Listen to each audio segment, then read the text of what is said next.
Hello everyone, welcome back to my YouTube channel Supriya Singh. कैसे हो आप सब? होप करते हो आप सब बहुत ही अच्छे होंगे, स्वस्थ होंगे, मस्त होंगे। तो भाई आज पूरा दिन निकल गया और मैं कोई भी ब्लॉग वगैरह नहीं शूट कर पाई। कभी कभी ऐसा हो जाता है कि मैं कुछ नहीं कर पाती हूँ। बट मैं आज कुछ ज़रूरी टॉपिक पे बात करूँगी, जो कि मैं बहुत टाइम से बोल रखी थी कि मुझे आप लोगों को कुछ बताना है, लेकिन मैं बता नहीं रही थी। सो चलिए आज मैं बताती हूँ। मेरा ध्यान बार बार जाता है कैमरे पे। लिफ्ट की आवाज़ आती तो ऐसा लगता है कोई आया है क्या, तो एक बार मैं देख लेती हूँ। तो चलिए मैं बात करती हूँ कि जब उस दिन क्या हुआ था कि अचानक से काजल को डिलीवरी के लिए लेके गई। पेन हो रहा था और अचानक से ऑपरेशन क्यों बोल दिया डॉक्टर ने। कभी कभी हालात ऐसे हो जाते हैं ना कि हम चाहकर भी कुछ नहीं कर पाते हैं, और वही हाल सेम मेरे साथ हुआ। मतलब उसको सुबह से ही पेन हो रहा था। इतने दिन हो गए, अभी 15-20 दिन होने आया डिलीवरी को, लेकिन मैं टाइम नहीं मिल पा रहा था कि मैं कुछ चीज़ें डिस्कस कर पाऊँ, आप सबके साथ बता पाऊँ। बट अभी आज मैं बहुत टाइम निकाल के आई हूँ काम वाम की नीचे, और मैं अभी आई कि चल रही हूँ मैं थोड़ा सा आप लोगों से टाइम मिला कि बात करके मैं बता दूँ। तो हुआ था ऐसा, उस दिन जब काजल को लेबर पेन हो रहा था तो मैं लेके गई थी हॉस्पिटल। वहाँ पे डॉक्टर जब चेक करते हैं तो वो बोलते हैं कि अरे मतलब जो यूट्रस है वो बहुत ही छोटा है, जिनकी वजह से बेबी का सिर बाहर आना पॉसिबल नहीं है, तो हमें ऑपरेशन ही करना पड़ेगा। जब डॉक्टर ने ऑपरेशन का नाम लिया ना, तो मेरा दिल इतना ज़ोरों शोरों से धक धक करने लगा कि मैं क्या बताऊँ। मतलब हमें यकीन नहीं हो रहा था कि हम 9 महीने ये वेट किए यार कि कुछ भी करके हमें नॉर्मल ही करवाना है डिलीवरी। उसके लिए सारी चीज़ें खाने पीने के लिए दिया, लेकिन बस थोड़ा सा काजल, थोड़ा सा पता नहीं बेबी पेट में होने की वजह से ऐसा हो रहा था कि उसको चलने को नहीं हो रहा था। वो चलती थी तो उसको क्रैम्प जैसा आ जाता था। अब हम तो बोलते थे कि यार चला करो, नहीं तो क्या बाद में सी सेक्शन होने का चांस रहता है अगर ज़्यादा नहीं चलते तो। लेकिन अब बोलते हैं ना, होनी को कौन टाल सकता है, या फिर अगर किसी का लिखा है कि तुमको सी सेक्शन ही होना है तो फिर कोई रोक भी नहीं सकता। आजकल तो ऐसा हो गया है, सब कुछ सही होते हुए भी कुछ ना कुछ प्रॉब्लम आ जाता है। इवन मैं 5 दिन मैं थी, 5 दिन पूरा मैं हॉस्पिटल में थी। पाँचों दिन मैंने नॉर्मल डिलीवरी सिर्फ 2 देखी थी, बाकी सब ऑपरेशन से बेबी हो रहे थे। पता नहीं आजकल खाने पीने में कुछ ऐसी चीज़ें आ रही है या क्या प्रॉब्लम है, नहीं समझ में आ रहा है। बहुत ज़्यादा ही ऑपरेशन हो रहे हैं लोगों के। कभी पानी की कमी, कभी कुछ प्रॉब्लम, कभी कुछ प्रॉब्लम। तो काजल को डॉक्टर ने ऑपरेशन बोल दिया। अब हमारे हाथ पैर एकदम ठंडे हो गए। फिर मैंने डॉक्टर से रिक्वेस्ट किया कि थोड़ी काजल पैनिक भी हो गई कि यार ऑपरेशन कैसे क्या होगा।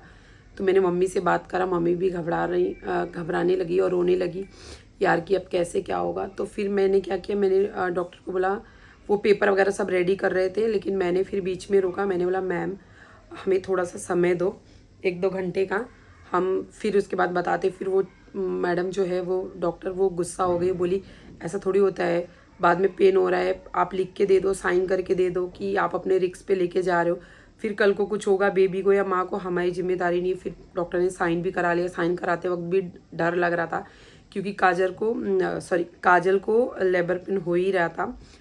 तो फिर क्या हुआ कि जब भी हम लोग वहाँ से निकल गए साइन वाइन करके, डर तो बहुत लग रहा था, लेकिन मैं ना 1-2 जगह और, जो मतलब वो तो प्राइवेट था, लेकिन 1-2 जगह जो सरकारी हॉस्पिटल होते, सच बताऊं सिर्फ नॉर्मल डिलीवरी के लिए मैंने ये ट्राई किया कि एक बार मैं सरकारी हॉस्पिटल लेके जाती हूँ, अगर वहाँ पे काजल को ले लिया और बोले कि नॉर्मल हो जाएगा, चांस है, सिर्फ ये चीज़ पूछने के लिए मैं वहाँ तक गई 2 हॉस्पिटल। लेकिन उन्होंने बोला नहीं, सॉरी, पहली बात तो केस रेयर है, आपका रिपोर्ट देख के लग रहा है, और दूसरा चीज़ सेम प्रॉब्लम है तो हम नहीं ले सकते लास्ट मोमेंट पे।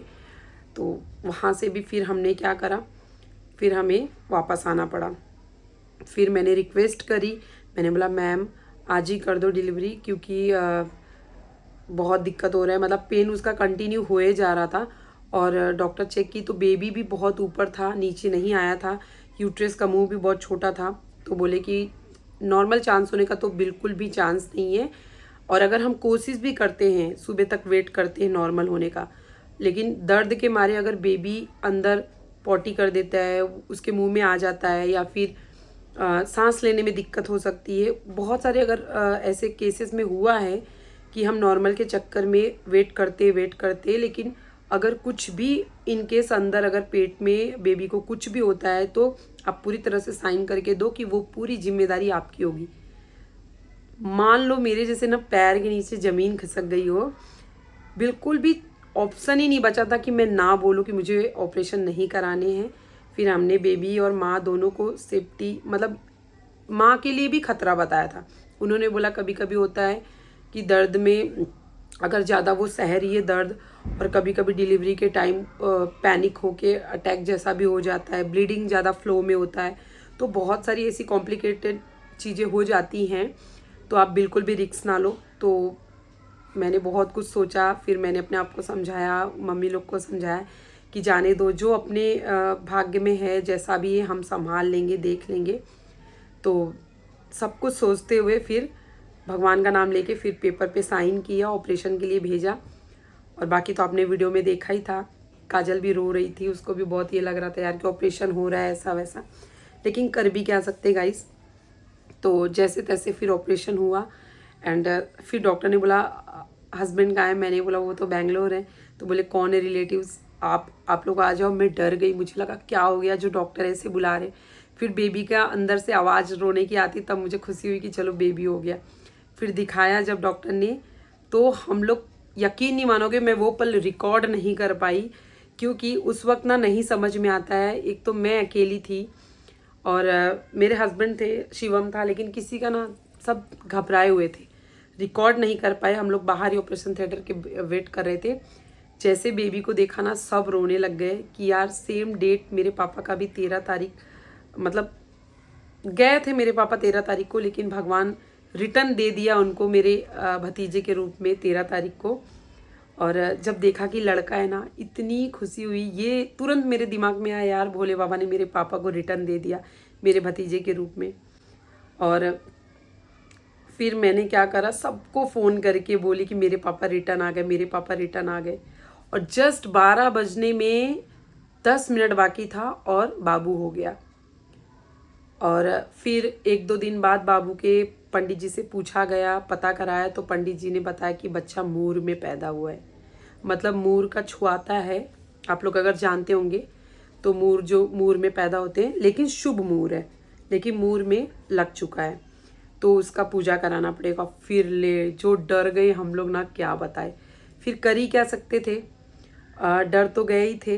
तो फिर मैंने बाबू को ज़्यादा रिवील नहीं किया, थोड़ा बहुत मैंने दिखाया, लेकिन ज़्यादा मैंने बाबू को नहीं दिखाया। और तब से अभी तक, आज बाबू 20 डेज़ का हो गया है, हाँ 25 समथिंग हो गया है वो। और अभी तक मैं बाबू को ज़्यादा कहीं नहीं दिखा रही हूँ। वीडियोस मेरे पास पड़े हुए हैं, लेकिन मैं कहीं दिखा नहीं रही हूँ, क्योंकि बच्चा मूर में है। और ये सुनते ही हम लोग की हालत ख़राब हो गई। इसीलिए पंडित जी ने बोला आप कोई भी कार्यक्रम बच्चे से रिलेटेड जो है वो 27 दिन बाद ही करो तो ज़्यादा अच्छा रहेगा। 27 दिन का जो 27वां पूजा होता है, बोला जाता है हमारे में, वो 27 दिन पे पूजा करा लो मूर का। उसके बाद आपको नाच गाना जो कुछ भी करना है करो। तो इसीलिए हमने बाबू का वेलकम ग्रैंड तरीके से नहीं किया था, बाजा वाजा नहीं किया था, फूल माला कुछ भी बलून वगैरह नहीं लगाया था।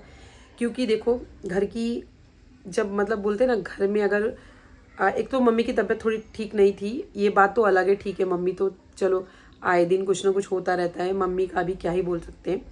लेकिन जब सुना कि मूर में है बेबी, तो हमने फिर डिसाइड करा कि नहीं, अगर पंडित जी बोल रहे हैं तो भाई हम ऐसा कुछ नहीं करेंगे, ठीक है। 27 दिन तक वेट करेंगे, उसके बाद ही जो करना होगा तो करेंगे। इसीलिए गाइज मैंने बाबू को एकदम सिंपल सादे तरीके से घर में वेलकम कराया। कुछ भी फूल माला नहीं अरेंज किया, ना ही हमने बलून लगाया, ना ही हमने केक कटिंग किया, कुछ भी नहीं किया। सिर्फ सिंपल सादा तरीके से बाबू का वेलकम आरती करके कर लिया, बस यही रीज़न था कि हमने कुछ भी ग्रैंड नहीं किया। हमने नाच गाना नहीं किया अभी तक, हमने अभी तक किसी को मिठाई तक नहीं दिया। यही रीज़न था, क्योंकि बेबी मूर में है। तो जब तक बाबू का मूर का पूजा नहीं हो जाता तब तक हम किसी को मिठाई भी नहीं देंगे, कोई नाच गाना कुछ नहीं करेंगे। इवन जो छक्के लोग होती हैं वो भी हमारे घर पे 2 बार विजिट करके गई हैं। उनको भी बोला गया कि बच्चा जो है मूर में है, तो जब 27 दिन का पूजा होगा तभी आप लोग आएँ, अभी ना आएँ। तो वो लोग भी अभी तक नहीं आए। यही रीज़न था और मैं यही बताने के लिए काफ़ी दिनों से सोच रही थी कि आप लोगों के साथ बताऊंगी, शेयर करूंगी, लेकिन प्रॉब्लम है ऐसी कि मेरे पास टाइम नहीं मिलता था। अभी भी मैं सब्जी कट की, आटा वगैरह बना के तुरंत आई। मैं बोली मम्मी आज मैंने दिन भर से ब्लॉग भी नहीं लिया और मुझे कुछ चीज़ें बतानी है जो कि मैं इतना दिन बीतते चला जा रहा है, मैं कुछ बता नहीं पा रही हूँ, तो मैं जा रही हूँ फटाक से व्लॉग करके आ रही हूँ। तो यही रीज़न था गाइस। अब इसके आगे और कुछ चीज़ें हैं जो मुझे शेयर करनी है, वो नेक्स्ट वीडियो में बताऊंगी। फ़िलहाल के लिए बस आप लोग ब्लेसिंग दो, बच्चा ठीक रहे और आप प्यारे प्यारे उनके नाम बताओ। लड़का हुआ ही है तो लड़के से रिलेटेड आप नाम बताओ, मैं भी बता दूंगी कि कौन से अक्षर से नाम बताना है आप लोगों को। एंड दूसरी चीज़, आप लोग अपना ऐसे प्यार, सपोर्ट, आशीर्वाद काजल और बाबू दोनों पर बनाए रखो। भर भर के ब्लेसिंग दो कि बच्चा भी ठीक रहे, माँ तो ठीक है ही है और वो बहुत आगे बढ़े, भगवान उसको दीर्घायु प्रदान करे और कुछ नहीं चाहिए। और जैसे तैसे अभी चीज़ें थोड़ी संभल रही हैं, तो जैसे जैसे सारी चीज़ें थोड़ी सी स्टेबल हो जाएगी गाइस, यकीन मानो वो सब कुछ आपके साथ शेयर करूँगी। सारी वीडियोस, सारे फ़ोटोज़, सब कुछ चीज़ें मैं थोड़ा थोड़ा करके सब कुछ दिखाना स्टार्ट करूँगी। बस थोड़े दिन की बात है, आप लोग बस सब्र रखिए, ऐसे ही अपना सपोर्ट प्यार बनाए रखिए। आज बुरे दिन हैं, आज थोड़े से बुरे दिन क्या बोलूँगी, बुरा दिन तो नहीं बोलूँगी, उतार चढ़ाव वाले थोड़े दिन हैं। एक दिन ये भी निकल जाएगा, फिर उम्मीद तो हर इंसान यही करेगा कि एक दिन सब कुछ अच्छा होगा। मेरा भी वही उम्मीद है। बस अपना प्यार सपोर्ट ऐसे ही बनाए रखना।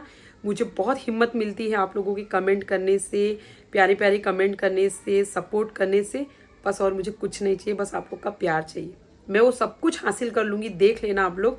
बस ज़्यादा दिन की दूरी नहीं है, लेकिन आपका प्यार बना रहेगा तो।